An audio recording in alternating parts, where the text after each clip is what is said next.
পুঁজি ছাড়াই বিলাসবহুল রিসোর্টের মালিক। বেনজিরের সহায়তায় গাজীপুরে বিঘার পর বিঘা জমি দখল। অনিয়ম নিয়ে গণমাধ্যমে মুখ খোলায় গোপালগঞ্জে কৃষক ও বাসিন্দাদের মারধরের অভিযোগ পুলিশের বিরুদ্ধে।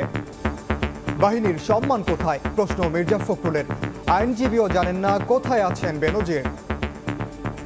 পুলিশ বাহিনীর মর্যাদা কোথায় থাকে যার সাবেক প্রধানকে এবং ডিবিজিকে পালিয়ে যেতে হয় দেশ থেকে? আমি জানি না উনি কোথায় আছে। উনি আইনগত ব্যবস্থাগুলি নেবেন, যেহেতু উনি এই দেশেরই সিটিজেন, তার আইনগত অধিকার আছে এগুলিকে ডিফেন্ড করার। দেখছিলেন প্রধান শিরোনাম। সন্ধ্যার সময় সঙ্গে আছি আমি ওমর ইনান। এবার অন্যান্য শীর্ষ সংবাদ।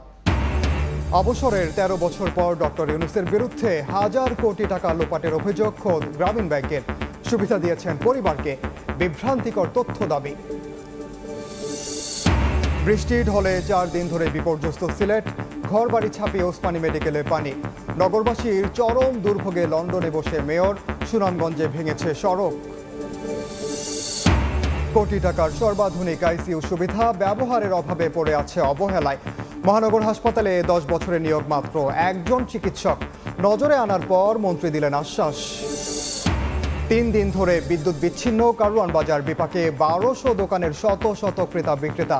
1 বছর ধরে বকেয়া 4 কোটি টাকা, বিল পরিশোধ নিয়ে পাল্টাপাল্টি দোষারোপ। এবং ভারতের লোকসভা নির্বাচনের ফল ঘোষণাকাল। কে বসছেন দিল্লির মসনদে, চলছে হিসেব নিকেশ। বুথ ফেরত জরিপে উজ্জীবিত বিজেপি, আমলে নিচ্ছে না ইন্ডিয়া জোট।